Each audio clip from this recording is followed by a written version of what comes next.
Meantime, Iran launches another round of strikes, this time targeting Pakistan. Targeting militants of Pakistani origin. Pakistan blaming Iran for a, quote, unprovoked attack on its territory. Pakistan launching airstrikes just over its border into Iran. How concerned do we need to be about two countries that don't usually engage in strikes like this?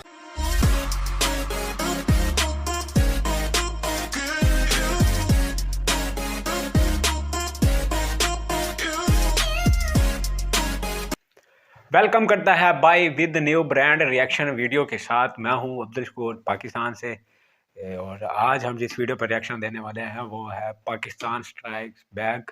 मतलब back का मतलब जब back आता है तो इसका मतलब है कि पहले कुछ हमारे साथ किया गया तो फिर पाकिस्तान ने उसके जवाब में बैक स्ट्राइक किया है। किसके साथ? वो दे जान ईरान ने पाकिस्तान पर स्ट्राइक किया हो तो उसका मतलब है कि बाइक पाकिस्तान ने फिर उन्हें वापसी के जवाब दिया, स्ट्राइक किया है। और क्या वजह थी, क्यों पाकिस्तान ने स्ट्राइक बैक किया और क्यों ईरान ने पाकिस्तान पर स्ट्राइक किया, ये जानेंगे इस वीडियो में। वीडियो शुरू करने से पहले अगर आप मेरे चैनल पर अभी तक नए हैं और मेरे चैनल को सब्सक्राइब नहीं किया तो जल्दी से मेरे चैनल को सब्सक्राइब कर दो और घंटी के बेल आइकन को भी ज़रूर दबा देना। ईरान ने किया पाकिस्तान पर हमला, पाकिस्तान ने दिया उसको करारा जवाब।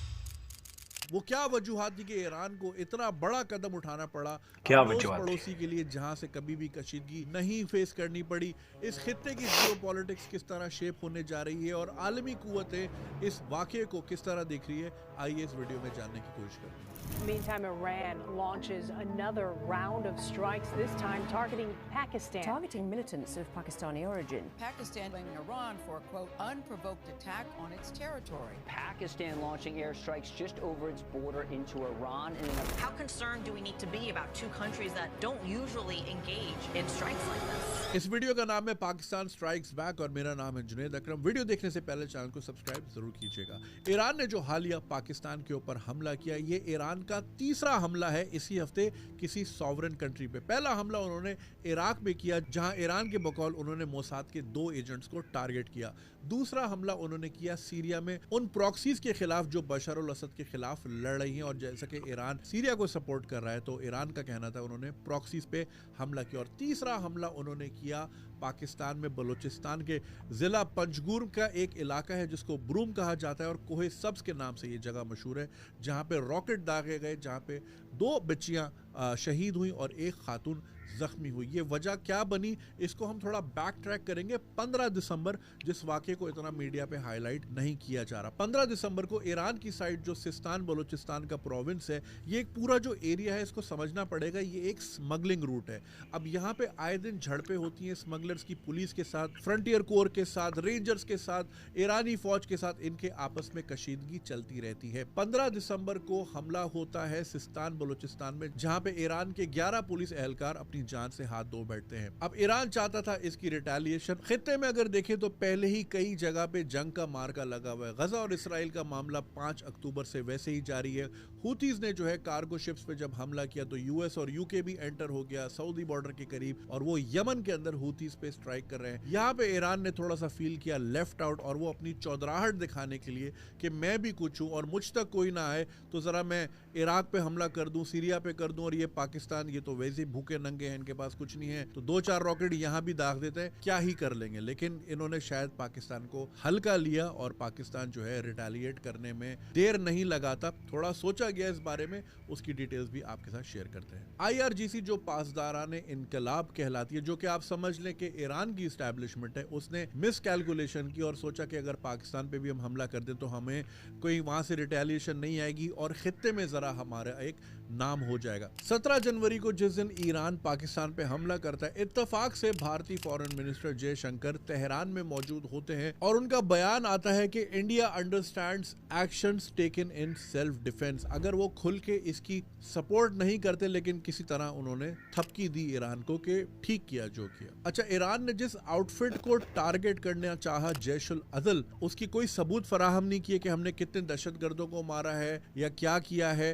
हालांकि जैश अदल जो है अफगानिस्तान से ज्यादा करीब है, अफगानिस्तान में उनके हाइड आउट्स काफी मौजूद है, लेकिन ईरान ने उस तरफ हमला नहीं किया और पाकिस्तान में बगैर किसी सबूत के एक बयान जारी कर दिया। अब इसके जवाब में पाकिस्तान ने एक रिस्पॉन्सिबल रियासत होने का सबूत दिया। प्रेशर बहुत था, ट्विटर भरा पड़ा था कि मारो रॉकेट, यहाँ से हमला कर दो, एयरफोर्स भेज दो, लेकिन एक जिम्मेदार रियासत कभी भी जल्दबाजी का फैसला नहीं करती। पाकिस्तानी स्टेट ने पहले सॉफ्ट पावर टूल इस्तेमाल करते हुए बार्टर ट्रेड को बंद किया और ईरान का सफीर, जो कि पहले ही मुल्क से बाहर थे, उनको नहीं आने दिया और अपना सफारती अमला पाकिस्तान वापस बुला लिया। और इस दौरान जो मिलिट्री इंटेलिजेंस है, जो मिलिट्री इदारे हैं, वो बाकायदा इस चीज़ में इन्वॉल्व थे, मीटिंग्स कर रहे थे, मीटिंग कंडक्ट हो रही थी, इंटेलिजेंस गैदर की जा रही थी कि इसका जवाब देना है, क्योंकि पाकिस्तान दुनिया की 7वीं बड़ी फौज और दुनिया की 5वीं एटमी कुव्वत है और किसी भी एटमी ताकत को कोई भी जब चाहे ऐसे रॉकेट मार के जाए तो जग हसाई होती है। दुनिया में आपका मजाक बनता है, हमें भी दुनिया को मुंह देना होता है, हमें भी दुनिया को जवाब देना होता है।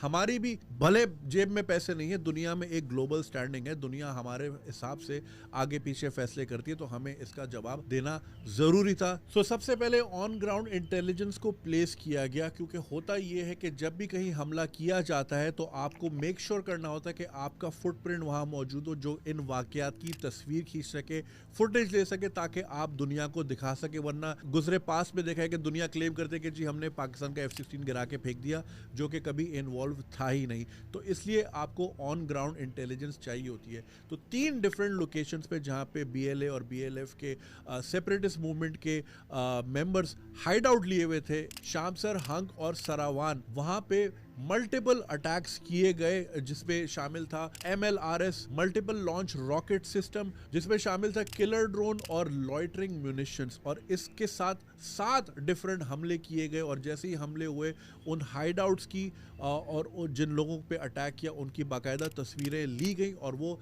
जारी की गई, जो कि इंटरनेट पे रेडिली अवेलेबल है, जो कि पाकिस्तान का सबूत है कि उन्होंने हमले करके जो है टारगेट अचीव किया। अनलाइक ईरान, जिसने रैंडम रॉकेट छोड़े, बच्चियों को शहीद किया और किसी किस्म का कोई सबूत फराहम नहीं किया। अब इसमें एक बात जानने की जरूरत है कि ये सुन्नी शिया जंग नहीं है, ये 2 स्टेट्स, 2 मुल्कों की जंग है। मुल्क का ना कोई रिलीजन होता है, ना उसका कोई मसलक होता है। पाकिस्तान और भारत की भी जब जंग हुई है तो वो मुसलमान हिंदू की जंग नहीं थी, क्योंकि पाकिस्तान से ज्यादा मुसलमान तो इंडिया में आबाद है। ये स्टेट की जंग होती है। तो प्लीज इसको किसी भी किस्म का मसलकी रंग ना दें। और पाकिस्तान में मौजूद जो शिया बरादरी है वो पाकिस्तान से उतनी ही मोहब्बत करती है जितना कोई और पाकिस्तानी करता है। तो प्लीज इसको मसलकी इशू ना बनाए। अब हुआ ये कि ईरान ने हमला किया, आगे से पाकिस्तान ने हमला किया, स्कोर हो गया 1-1, दोनों आ गए बराबरी की टेबल पे। अब होगी बातचीत के भाई करना क्या है, क्योंकि ऐसा नहीं हो सकता कि एक तरफ से हमला हो और आप चुप करके बैठ जाओ और आप ट्विटर पे लोगों से गालियां खाते रहें और फिर आपका सर नीचा रहता है। तो आप भले जितने भी कमजोर मुल्क क्यों ना हो, आपको आई टू आई बात करनी होती है, नजरों में नजरें डाल के बात करनी होती है। दुनिया में अगर अपना मकाम मेंटेन रखना है तो आपको स्कोर लेवल करना होता है। अब इससे खित्ते में ये हुआ कि चाइना भी एक्शन में आ गया, सऊदी अरेबिया, टर्की,